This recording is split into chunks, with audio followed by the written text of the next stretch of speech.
kami anggota Muhammad Mahmud Jufri Najwa Karimah akan mempresentasikan materi tentang adapun konsep penetrasi budaya akan dijelaskan oleh rekan saya Ila Nur Kamila. Baik, di sini saya akan menjelaskan penetrasi kebudayaan. Masuknya pengaruh suatu kebudayaan ke kebudayaan lain.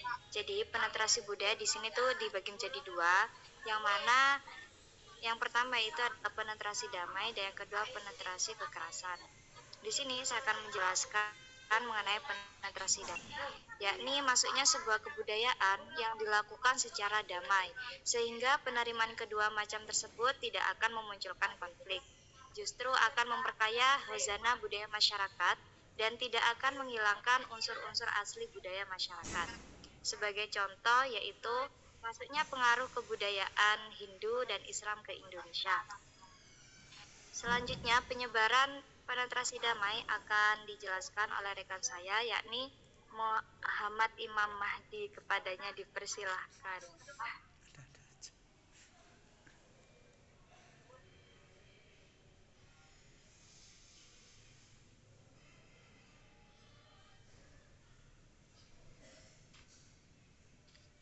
Ada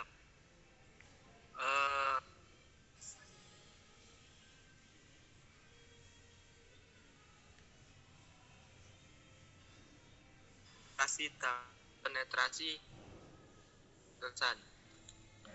Apa itu penetrasi damai? Yaitu masuknya sebuah budaya yang dilakukan secara tidak menghilangkan unsur-unsur asli budaya tersebut. Contohnya, masuknya kebudayaan Hindu dan Islam ke Indonesia. Adapun bentuk penyebaran penetrasi damai yaitu ada akulturasi, membentuk kebudayaan baru tanpa menghilangkan unsur-unsur budaya asli. Kemudian ada bentuk asimilasi, membentuk kebudayaan yang baru disertai dengan menghilangnya unsur-unsur budaya. Dan yang terakhir bentuk sintesis, yaitu membentuk kebudayaan yang baru akan tetapi berbeda dengan budaya aslinya. Kemudian penetrasi kekerasan yaitu masuknya sebuah kebudayaan dengan cara memaksa dan merusak. Contohnya ada masuknya kebudayaan barat ke Indonesia pada zaman penjajahan. Materi selanjutnya akan disampaikan oleh rekan saya. Silakan. Oke, selanjutnya kita akan beralih ke bentuk-bentuk akulturasi dan asimilasi. Yang pertama itu bentuk-bentuk akulturasi. Tadi sudah dijelaskan sama saudara Mahdi bahwasanya akulturasi adalah membentuk kebudayaan baru tanpa menghilangkan unsur-unsur budaya asli. Adapun dari bentuk-bentuk akulturasi itu di sini saya jabarin ada 5. Yang pertama itu ada sintesis budaya. Sintesis budaya adalah proses di mana elemen-elemen budaya dari kelompok yang berbeda digabungkan untuk menciptakan bentuk budaya baru. Contohnya itu kolaborasi antara musisi dengan latar belakang berbeda, seperti penggabungan alat musik tradisional dengan instrumen modern. Selanjutnya pertukaran budaya. Adapun pertukaran budaya di sini adalah terjadi karena ketika ada pertukaran ide, nilai atau barang antara dua kelompok budaya tanpa menghasilkan perubahan budaya yang signifikan. Contohnya itu tren-tren fashion atau gaya hidup yang dipopulerkan oleh selebriti atau yang viral dari media sosial. Bentuk akulturasi selanjutnya itu dominasi budaya. Maksudnya di sini proses di mana satu kelompok budaya mendominasi yang lain, seringkali mengakibatkan hilangnya atau pengurangan signifikan dalam budaya yang terdominasi. Contohnya itu bahasa Inggris yang sering dianggap sebagai bahasa dominan dalam konteks bisnis, teknologi, dan diplomasi. Oke, selanjutnya itu resistensi budaya. Adapun yang dimaksud eksistensi budaya adalah terjadi ketika kelompok budaya yang lebih lemah atau terpinggirkan mempertahankan dan melindungi elemen-elemen budayanya dari pengaruh kelompok yang lebih kuat.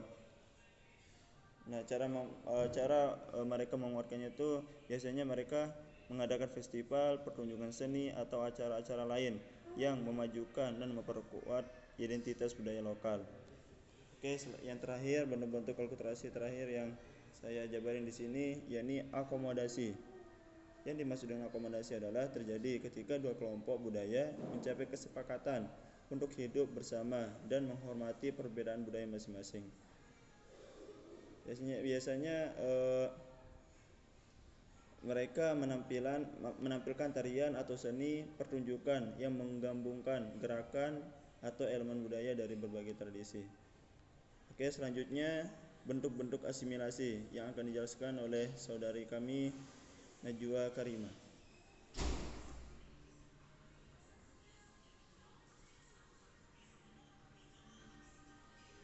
Baik, terima kasih atas kesempatannya. Di sini saya akan menjelaskan mengenai bentuk-bentuk asimilasi. Yang pertama yaitu terdapat asimilasi kultural.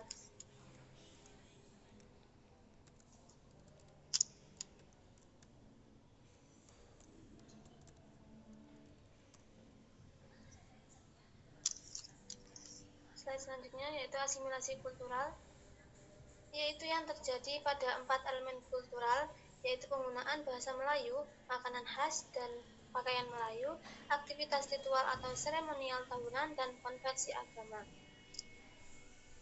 Selanjutnya yaitu asimilasi struktural yang berkaitan dengan partisipasi Tiongkok dalam kegiatan ekonomi dan pendidikan.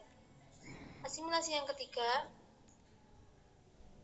yaitu asimilasi budaya, yakni yang berhubungan dengan perubahan pola kebudayaan guna menyesuaikan diri dengan kelompok mayoritas. Selanjutnya, yang keempat yakni asimilasi perkawinan, yang lebih banyak terjadi di kalangan masyarakat Tionghoa dengan status sosial ekonomi rendah dan menengah yang tinggal di desa, kota, dan pemukiman yang relatif dekat dengan pemukiman Melayu. Kemudian asimilasi yang terakhir yaitu asimilasi kebangsaan. Asimilasi kebangsaan ini biasanya terjadi di wilayah pedesaan dan perkotaan. Tidak terdapat perbedaan derajat yang signifikan antara berbagai kelas masyarakat, yakni baik di kalangan Tionghoa maupun Melayu. Kemudian kesimpulan dari materi ini adalah dalam perkembangan zaman biasanya akan terjadi yang namanya asimilasi dan akulturasi budaya. Kedua hal tersebut perlu dilakukan supaya bisa menguatkan kepribadian bangsa dan menghadapi perkembangan zaman. Selain itu, akulturasi dan asimilasi tidak bisa dipandang negatif, karena kedua hal tersebut memiliki pengaruh yang berbeda-beda terhadap masyarakat dan lingkungannya. Saya kembalikan ke moderator.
Oke, mungkin sekian dari kelompok kami.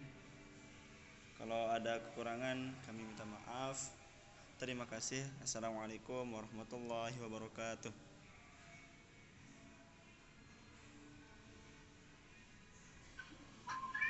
Waalaikumsalam warahmatullahi wabarakatuh.